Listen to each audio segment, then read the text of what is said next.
Good evening, everybody, and welcome to Recording 101. My name is Ray Wilson. I am here from Yorkville Sound. Yorkville manufactures a number of products in Canada, like these speakers here, the speakers that you would rent in the rental department. We distribute products like Apex, ART, Gibson, Epiphone. So a number of the stuff, things that you see in the store are things that we would distribute. With that said, we're throwing all that out the window. I'm here to present Recording 101 in a really unbiased method, and we're going to talk about the basics of it. So before we get started, I got a few questions for you guys and a couple of comments for you. Who here would consider themselves a total amateur at this? So we got about 15 hands or so. Who would consider themselves a user of the product and can do some of their own recordings? Okay. Who would consider themselves more advanced, maybe almost expert level? All right, we got one guy, that's good. Cool, so that leads me to the only two rules we have for the entire night. The first rule is, if you have a question, put up your hand and ask it right away. Because chances are somebody who's sitting near you has the same question, but they're too afraid to ask. So if you ask the question, we can get it going and start a discussion on it. We're hoping to finish this all up in a couple of hours, so hang in there, sit tight. We'll be done around 8:30. A couple more questions for you, though. Who here owns a computer? How about two computers? Most of you. How about a microwave? Okay, cool. There's no relevance to the last question, but I just wanted to ask it anyway. Cool. All right, so you all own many computers. How about PC users in the room? So more than half. How about Mac users? Maybe eight or so. That's good. There's really no, I won't say there's no difference. If you spent the same money on a PC as you did on a Mac, your features and functions would be quite similar.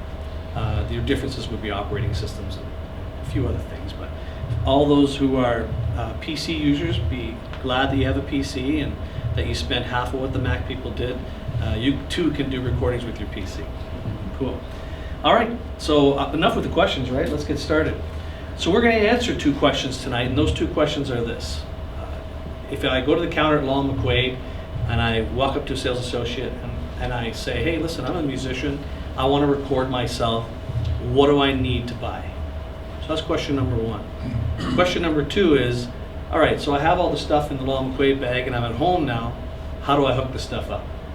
Okay, pretty simple stuff I would think, huh? We're going to dig real deep. We're actually going to hook the stuff up, and you'll get a chance to see how that all works. Excited? Woo! Oh wow, we got a woo-woo. That's awesome. Okay, cool. So let's get started. You guys can see past me here, can you? You can see okay? Awesome. All right, so again, here's question number one. What do I need? We're going to spend about 6 or 7 slides on this. So, and we've already determined that you have a computer. So the computer is the key ingredient here. Since you already have one, why not use that for your recording device, right? Well, here's a few more things you might want to put with it. For example, an audio interface in the software. An audio interface is really just a fancy word for the device that you plug into your computer that lets you plug in your guitars, your synths, your microphones, etc. Most computers don't come with any type of input on them that would allow you to do that, short of a USB port. So that's what this device is going to do. And of course, the software that we're talking about would be your digital audio workstation and the drivers that go with it. Next thing we're going to talk about is microphones. Now, many of you probably have a microphone. I'm going to talk about some of the differences in the kinds of mics that you can use and maybe which ones would be best for the recording process. We're also going to talk about headphones. So you might not think there's much technology in that, but there actually is a good bit of technology in it. So we'll talk about which ones are the best ones for the studio and how you can make them all work. Okay? We'll talk about studio monitors. I put on there that they're optional. I'm going to make a case for the fact that they're really not optional for the studio, but if you don't want to put the expense forth, I might have some suggestions that could work. Okay? And then last, any questions you might have on mic stands, pop filters, or any of the accessories that might go along with it, feel free to ask, and they may come up in the conversation as well. Sound like a pretty hefty itinerary? You look prepared though. Cool. Let's dig in. All right. Let's say that we role play that example of where you're going to walk up to the counter and the associate's there. Of course, if it's a McQuade associate, they're going to be super kind and ready to take your money, right? So here's what they might suggest to you. They might say, hey, maybe you could pick up this product called an ART USB mix for 85 bucks. I'm going to give you an example of one. I've got a unit here called a USB Dual Pre. I'm going to pass it around for you to take a look at. The reason I've chosen this one over that, and this is 90 bucks instead of 85, is that this one has two inputs. Tonight we're going to use a microphone and a guitar. So I need to be able to plug those two in together. That's why I chose this device to work with. Let me pass it around, you can check it out. Now, the next piece that we're going to look at tonight is an Apex 435 microphone. I've got that on a stand here. I'm just going to pop it off. And this is a condenser microphone. And I'll make a case as to why this is probably your best choice. A condenser mic is the best choice for recording in the studio. I'll pass that around as well. This microphone sells for 95 bucks. The next piece I'm going to talk about is an HP 96 headphone. Now, you may have a set of headphones that came with your smartphone, but I'll make a case why an over-the-head style headphone is really the better choice for the studio. This sells for about 90 bucks. And a pair of studio monitors. We're going to use some YSM 6s tonight, which are a little bit larger speaker because we're going to be projecting to 30 people. The YSM 5 is a 5-inch driver, and it sells for $380 for a pair. Okay? So the first three things are pretty essential. If you bought those things from the associate at the counter, it costs you $270 plus tax, which comes to $305.10. So here's my question. Who thinks that is a little expensive? Cool. Very cool, one person. All right. Who thinks that's about right? 2, 3, 4. Who thinks that it was going to be a lot more than that? Most people, okay. Yeah, most people do. And part of the reason is because the instrument that they bought is usually pretty expensive in itself. So a lot of guitar players can buy a guitar anywhere from $129 to $10,000, right? So they buy these things because they're hobbyists as players. And they figure, well, if I spent that much just on my instrument, it's probably going to cost me a lot to record it. Not to mention, I can't speak for Saskatoon, but back in Toronto, your average studio charges about $80 an hour. There's some that charge $120, some that charge $50, but studio time alone is expensive. So people figure it's going to be a lot of money to get started. We're actually going to use the microphone that we talked about tonight. You can drop it there, that's great, thank you. We're going to use that exact mic. We're going to use the interface that I'm passing around. We won't use the headphones because I don't have enough for all of you, but we're going to use those exact pieces. Now, we were chatting a little earlier. In fact, those pieces that we're going to use, some of them are actually better quality than much of the gear that the Beatles would have had to record with back in the early 60s. Now, they had this other thing, though, called talent. That kind of helps. But, I'm sure some people in this room have talent, too. And the gear that we're going to use can capture that talent to the best of its effect. If you throw a pair of studio monitors in there, you're up to $734.50, and that would really complete this studio experience for you. So any questions about this set of gear? This is just one example. I mean, you could spend thousands more if you want to, and I'm sure the associates would love if you did. Yes, sir? Well, preamps. Preamps? That device that I'm passing around actually has 2 preamps built into it. Now, I'm sure you're referring to some boutique preamps, something that's going to sound maybe a little richer, creamier, or other terms like fatter, or yeah, you can buy preamps that will make those a little bit better. I'm telling you that the preamps we're going to use tonight in that $85 device are going to sound so amazing that most of the people in this room will think that they're more than good enough. But you're correct, you can spend lots of money on preamps too. Yes, sir? What about a DAW? The DAW? That's a great question. So the question is, what about the digital audio workstation? In many of the cases of the units that you can buy, the audio interfaces, it'll come with it. In the case of the one that we're using tonight, it does not for 90 bucks. But you can also use DAWs like Audacity that come free on the internet. There are other free DAWs you could use. But that's a great point. Yes? Do you amplify vocals through the studio monitors? Absolutely. Question is, do you amplify the vocals to the studio monitors? Yeah, they can actually be heard in your headphones too when you're using an audio interface. Great question. Any other questions about a basic setup? All right. Thanks for participating so far. That's really good. Okay, so let's move on to the most technical part of the whole night. If you can get through this without snoozing, we're in great shape, I promise you. So most people buy computers for 3 reasons. One, because they need some type of word processing. So they need to write letters, resumes, etc. Number 2, they may need it for email purposes, so the communications piece. And the third is for solitaire, of course, right? Or maybe your other forms of entertainment, video games, etc. Now, with that said, the computer that you've got at home, regardless of how old it is likely still compatible to what we want to be able to do. We want to be able to record ourselves. You don't have to have a hum screamer of a computer to be able to do that. Now, I probably shouldn't record this part, but the folks at Yorkville are very good to me. They did not bless me with a very high-end computer, with that said. So the computer we're going to use tonight is really good for office purposes, but it's about 6 years old, so it's nothing fancy. And we're going to do a recording on that tonight. And trust me, this is date number 24 out of 25 dates across Canada, and a couple of those dates it hasn't been all that kind to me. But it'll definitely do what we need to do tonight. So let's talk about some of these specifications.